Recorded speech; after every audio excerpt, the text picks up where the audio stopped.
Hello again, and for today, we are going into the music portion of the best of the decade content, best of the 2010s, and let's just kick off with my best in music list. Now, number 10 is a recent one, Jesus is King by Kanye West, one of the best gospel albums of the decade. Jesus is Born also came out recently, so I can't really put that in my list. But Sunday Service Choir was such a fucking great idea.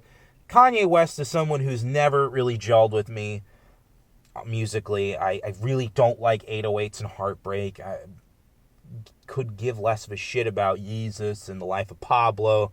I love his old stuff. I love Graduation, College Dropout, Late Registration. But I feel like he went on such an ego trip this decade.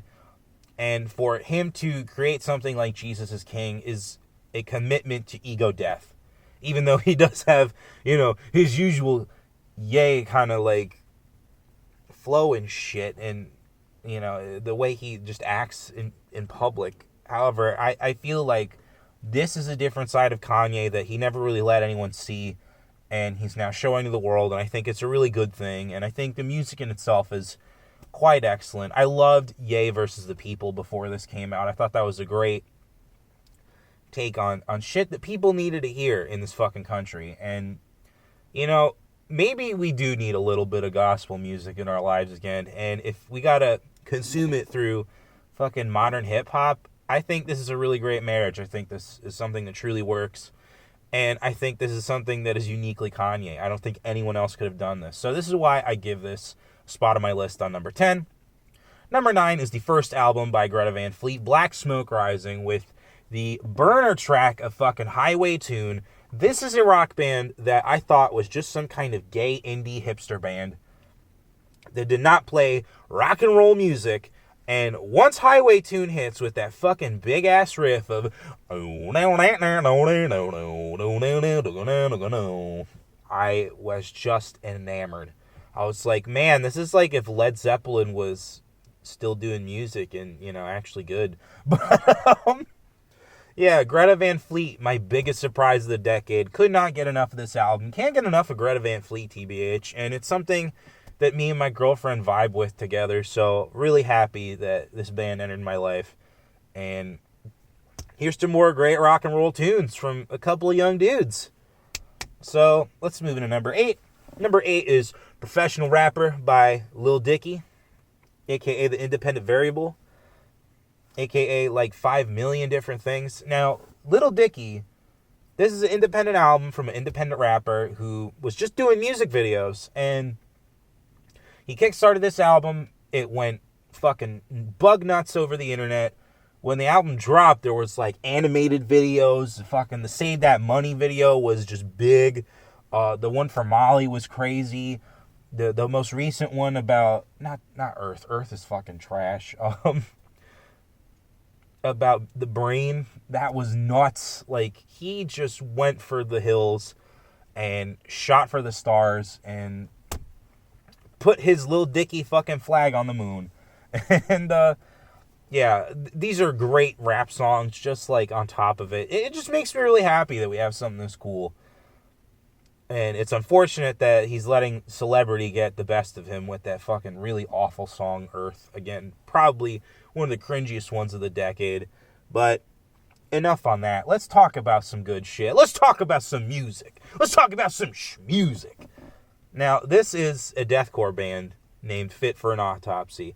They've had one really big critically acclaimed album with 2017's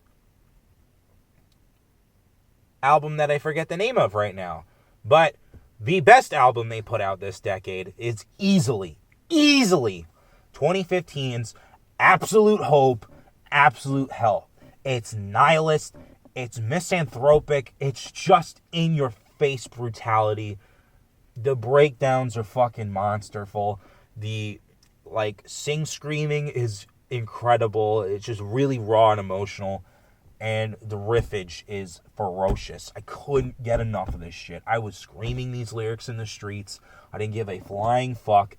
It was a badass album, and I can't ignore the sheer ferocity of it.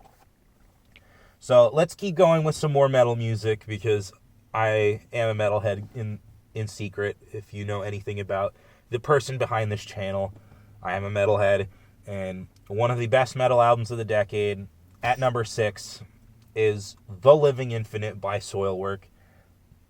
This was their first double album, so you get 2 albums in one, 20 songs, every single one a fucking banger, just great melodic death metal, just amazing singing, dynamic riffing, the best in blast beats and fills and all kinds of drum work, really nicely layered keys, a fucking thundering bass. It's just everything you want in metal music.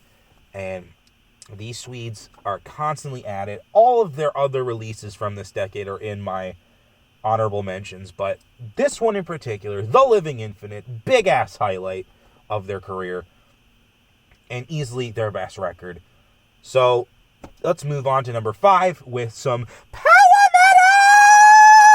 metal with Twilight Force's Tales of Ancient Prophecies at number 5. This is the quintessential power metal record, and not since I first heard Blind Guardian have I just been in love with a power metal band. I mean, they go on stage dressed as like fantasy characters, like from a D&D lineup. There's like 2 elves, a mage, a warrior king, a fucking some assassins, and it's just so cool.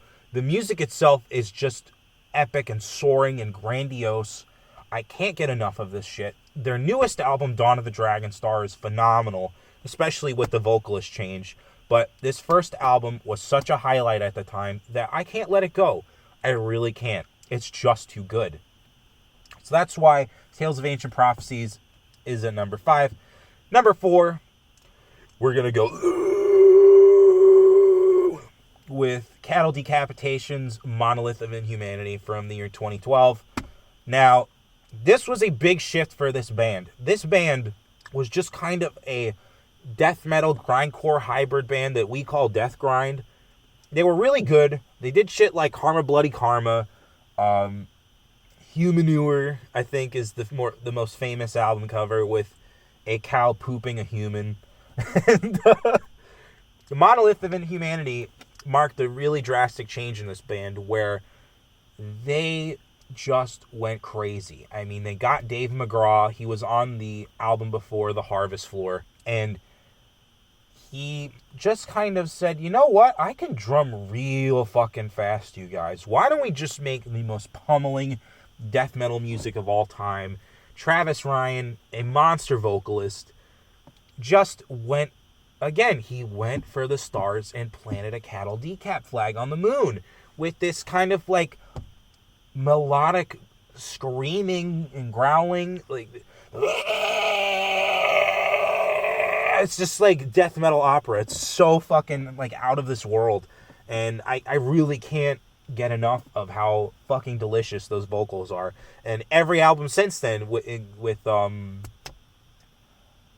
the Anthropocene Extinction and Death Atlas, he's just done even more ridiculous shit. But this was the album where he and the band cemented the style of death metal that they play, that is just punishing, ferocious, vicious, disgusting, like, and just somehow operatic at the same time. It's just like fucking ridiculously good shit, and I can't get enough of it. I can't get enough of this band. I got to see them multiple times throughout the decade, and every time they just top themselves. It's just like, just fucking consistent work. So they are now at the top of the heap when it comes to death metal. The band to watch out in the next decade will still be Cattle Decapitation, and Monolith of Inhumanity is a big reason why. So let's move into the top 3. The next one is a rap album by a nigga named Kendrick Lamar, and it's not Humble, or it's not Damn, it's not Good Kid, Mad City. It's motherfucking To Pimp a Butterfly from the year 2015. This was, to me, as much of a revelation as Jesus is King was this year. It was so different from everything else everyone was doing in the rap game. I couldn't believe my fucking ear holes. Like, there was funk, there was, like, all this gospel, there was soul, and it was just, like, this dude rapping about his circumstances and his reality, and it's just, like, this is, like, that kind of evolution of the NWA Wu-Tang sound that I was so looking for this entire decade. And for me, it was just such a big, like, wow factor that I can't put the music down. That's the whole thing about all these albums, is I couldn't really separate away from it. And it's all good shit. It's all good shit. And you should really go listen to this album and give it a fair shot. Even if you're politically right-leaning, this is some fucking grade A, like, amazing work. So let's move on to number 2. Number 2 is 2013's Doris by Earl Sweatshirt, one of the members of the Odd Future Wolfgang Kill Them All squad, also is known as the Loiter Squad. Earl Sweatshirt is like the weird guy, the odd one out of the whole group of idiots like Tyler the Creator and Jasper Dolphin and Taco and fucking a lot of dudes. But, you know, of all these Venice Beach weirdos, Earl Sweatshirt is the one with the best flow, the best lyrical structure, and solid beats. But he really likes this depressive rap shit. And I call it like the depressive, suicidal black metal of rap music, because it's just the monotone kind of structure of the way he raps his lyrics is just like this, and you just get really sad after a while. But, like, again, the lyrics are crazy, the flow is nice. It's a really mellow album, and it's a good vibe all around. I mean, this is one of the better rap albums of the decade for this sole reason. I might be flipping and flopping, honestly, between To Pimp a Butterfly and Doris, but those are two rap albums that I think were at the peak of the game. So, number 1, we're finally here. This is a metal album that is very near and dear to me because, again, much like in video games, I was really the only one to really just go fuck it, just get the album and get what it was going for and get everything that it accomplished and how much of an amazing piece of music it is. And so number one, motherfuckers, is Under a Western Sun from the band Son of Aurelius, released in the year 2014 independently. Now, they used to be on this label, Good Fight Music.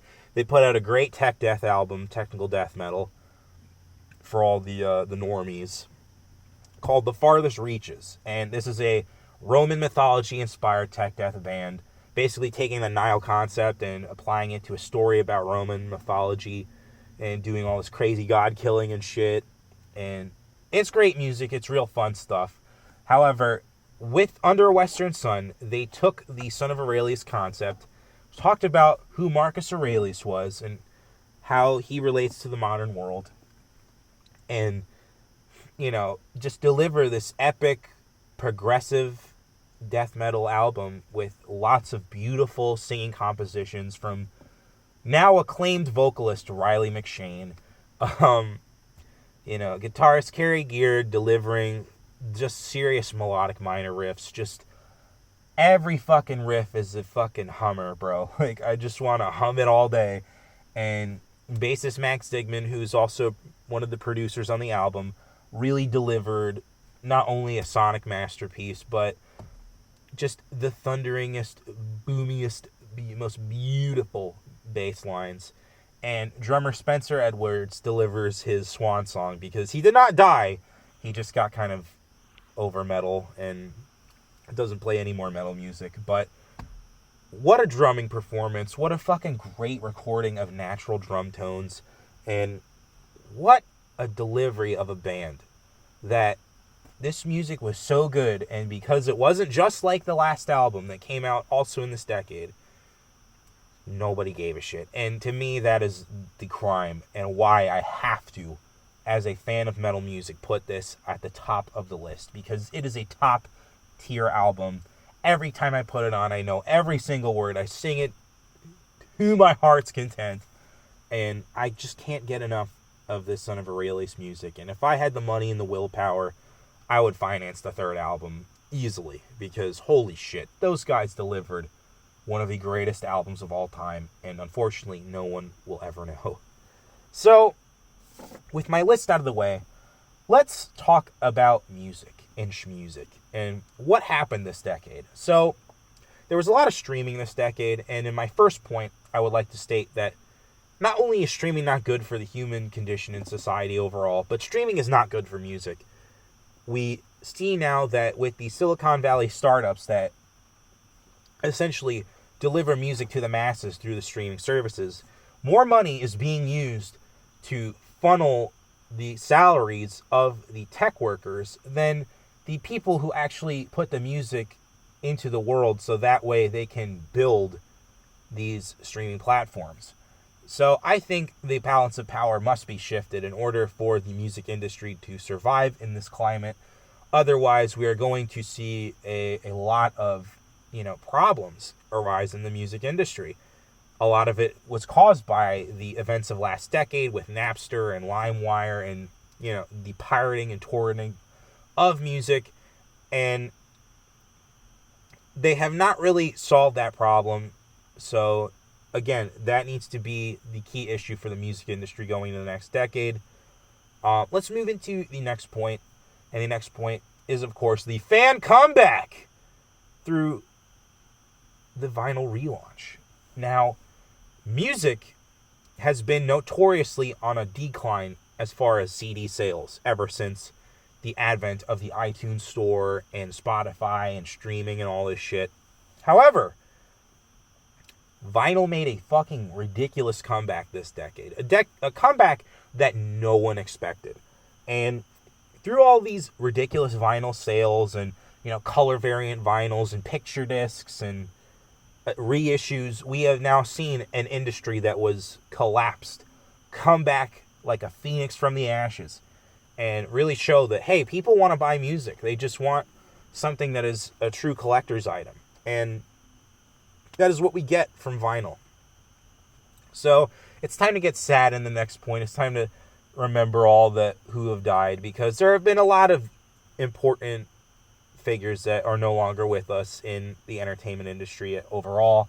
However, so many of history's musical heroes have died, specifically in 2016 with the double whammy of David Bowie and Prince within the same year. Michael Jackson obviously started the death of the decade. And, so many people have followed ever since. But, man, it's just been a fucking really grim in memoriam for music. And, hopefully we'll get to see some of our favorite legends on stage one last time when this decade coming. I know myself that will be my big priority when it comes to going to shows and concerts. But let's move on to the funniest development in music history, and that is bro country. We have seen the bros transition from rock music to rap and now into country. And we have artists like Luke Bryan and Florida Georgia Line and Thomas Rhett and all these fucking ridiculous people.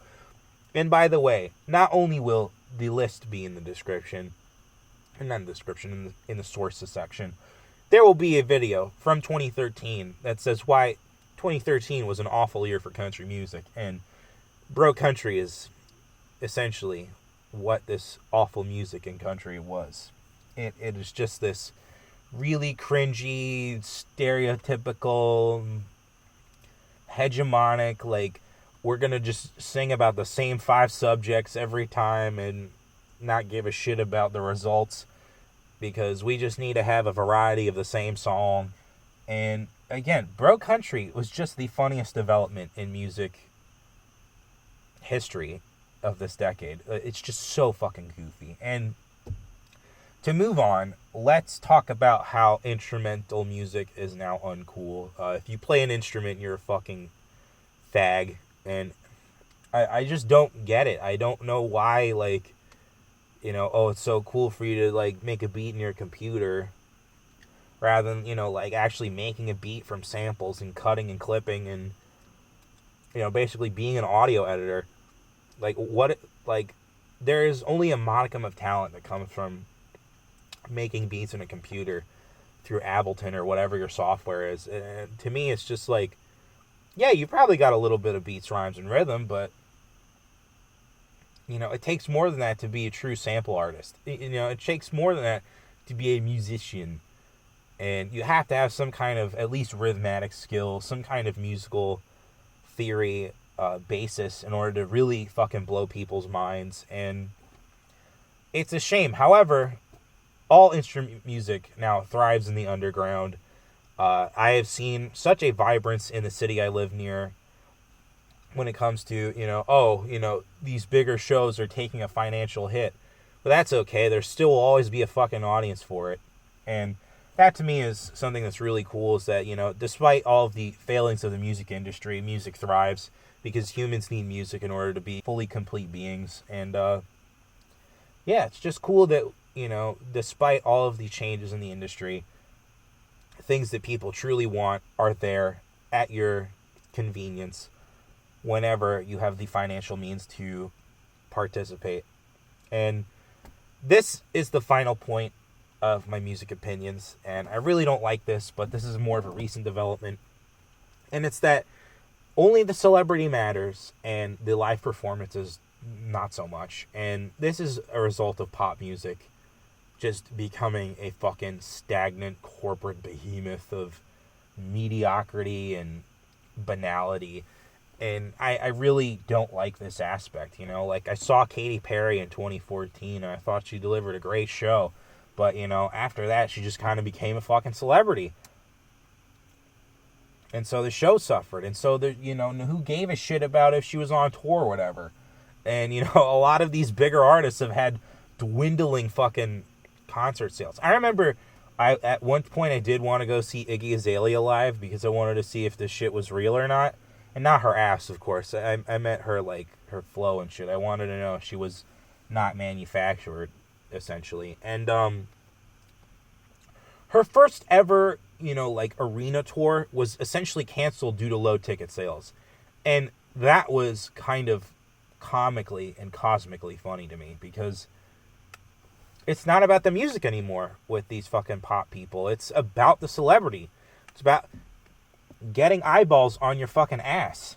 And, it seems that a giant ass is not something that sells as well as people would think it would. So, in conclusion, music fell on its face last decade. It is still yet to fully recover from such a traumatic incident. And I hope that things continue in the right trajectory from this decade into the next one, that we can see a big improvement. But to the music industry itself, if you fail to resolve the streaming issue, if you fail to resolve the flow of money from sale of, physical media to an artist, well, then you better tread lightly, because the musician will realize how fucking useless a label truly is.